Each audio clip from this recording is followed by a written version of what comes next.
Welcome back to Liz Sews and the next video in Vlogmas 2020. In today's project log, I'll be making what I'm calling the Swoop bra. The materials for this bra were generously donated by the TaylorMade shop as part of the TaylorMade Collaboratory. The satin, lace, and findings can all be purchased at our shop, and I've put links in the description box below where things are still available. The key details to this design is obviously this really interesting swooping external power bar.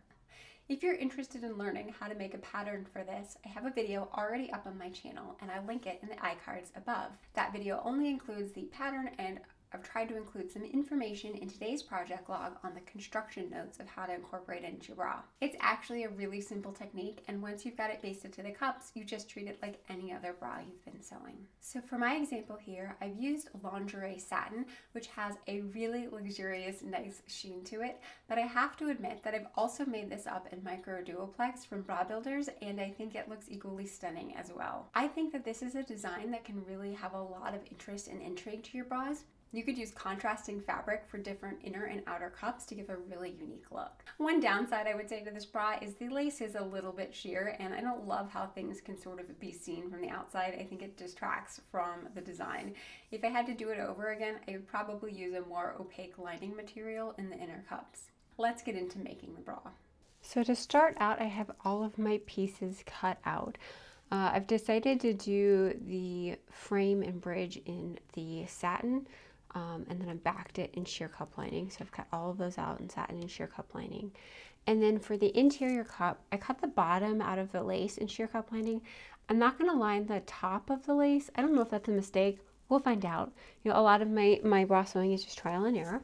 So I'm going to see if that's, I mean, like this doesn't have very much stretch in the horizontal direction, so I think it should be okay. Like, it does have vertical stretch, so it stretches a little bit this way, but that's not generally where I would see problems by not lining the upper cut piece. So I'm going to try it out. And then, so the big shebang right here is going to be these like swoopy pieces, and I've cut them out of sheer cup lining in satin, and you could cut it out of 2 pieces of satin, but I just kind of want to reduce bulk because you're going to have this in the wire line as well as this. So I find sheer cup lining is really, really thin and it doesn't like add to any of the bulkiness. That's why I did it 1 of each. So what I'm going to do is, like, I have the satin facing right side up right now. So I'm going to sew this on with a 1/4 inch straight stitch along that arc, and then I'm going to flip the 2 pieces out and then understitch it on the lining side, and that'll help keep the lining from like rolling to the front. So with this one, I've just done that arc of stitching. I still have to understitch. So when I understitch, I just pull the lining to the outside, and I want to make sure that all of my seam allowances are towards the lining. And then I'm going to sew really close to my original line of stitching, probably like a scant 1/8 of an inch, which is what I've done over here. And it looks really ripply and stuff like that. But then when you take this over to the iron and give it a nice press, you should have a nice clean edge here that won't have any risk of the lining coming towards the front. So the lining will stay in the back, which is where I want it to go. And it gives it a nice clean edge. So I'm going to go ahead and press this guy and finish up this one. Okay, so I've got my 2 external power bars all sewn up and understitched and pressed.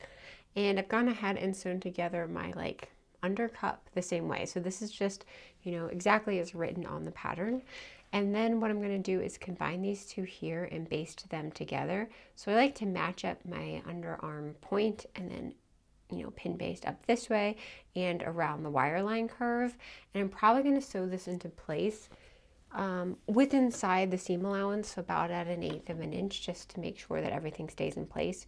You could just leave it pin basted, but I find with this one and dealing with so many layers, it's easier to just have them sewn together and then use them as a single unit. So I'm going to go ahead and get that done and then sew up the frame and bridge and come back to you. So now we have the cups basted together, and I'm really enjoying how this is looking. I think it definitely gives that sort of like combination of hard soft that I was going for with the hard geometric lines and then the soft sweeping curve. So the cups are basted together. I can just treat them as a single unit now, just like I normally would my regular bra. So I'm going to go ahead and drop them into my frame here, and then I can just put on my elastics. So the bottom band elastics, the underwire channeling, everything's the same. Of course, for the underarm elastic, I'm going to start here and go, and then I'm going to continue up into this like strap attachment point. Eventually this is going to wrap around my ring, and that's where the strap will attach to, but I'm going to cover this edge with my picot elastic just like normal. So quite a lot has happened since the last time that I've checked in. Obviously I've put the cups into the frame, and then I've done my underband elastic, and I've also basted in my underwire channeling in here. As I was doing this, it dawned on me that this would have been fantastic as a Christmas themed bra if I had chosen like red elastics to go with there. So you have all the weight here and then red peeking out, but it's a little too late for that now. Maybe I will come up with another way of doing a red and white themed bra for Christmas.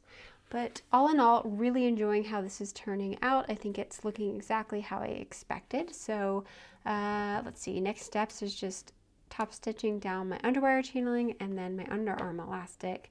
And I'm getting really close to being finished. So wires are in, top elastic is on, and I'm really loving how this looks. So we just have the last final few steps, which are straps and hook and eye. So for the straps, I decided to go for a 3/4 of an inch strap. I kind of liked the idea of this beefier strap coming off of this beefy strap attachment. Like I don't know. I like how that looks. Of course, whenever you're drafting it, you should decide how wide you want it to be. So when I was drafting this particular pattern piece, I knew I wanted to use a 3/4 of an inch strap, so I made sure that that's what I had there. But I think in the tutorial, I showed 1/2 inch strap maybe. But yeah, so I love how that's going to look, and I'm really, really excited. So yeah, just need to attach these straps to the back and then put on my hook and eye, and it'll be done. And here we have the finished bra. Just really happy with this one. I think it turned out exactly the way I liked. I ended up doing a second row of stitches right here to attach the outer like external power bar to the lace itself, just because I was worried that if I had too much tension upward with the straps, that this could theoretically cut into the bust a little bit, which I wanted to avoid. So if I attach it to the lace there, that means that it's sort of like fixed into place in terms of it won't shift up and cut in. So other than that little line of stitching, I think everything is, you know, exactly as I would normally have done my straps and stuff like that. So I hope you guys have enjoyed this project log and a look at this Swoop external power bar bra, and got some ideas of how you could sort of use this technique in your bras. I'll see everyone next time. Take care.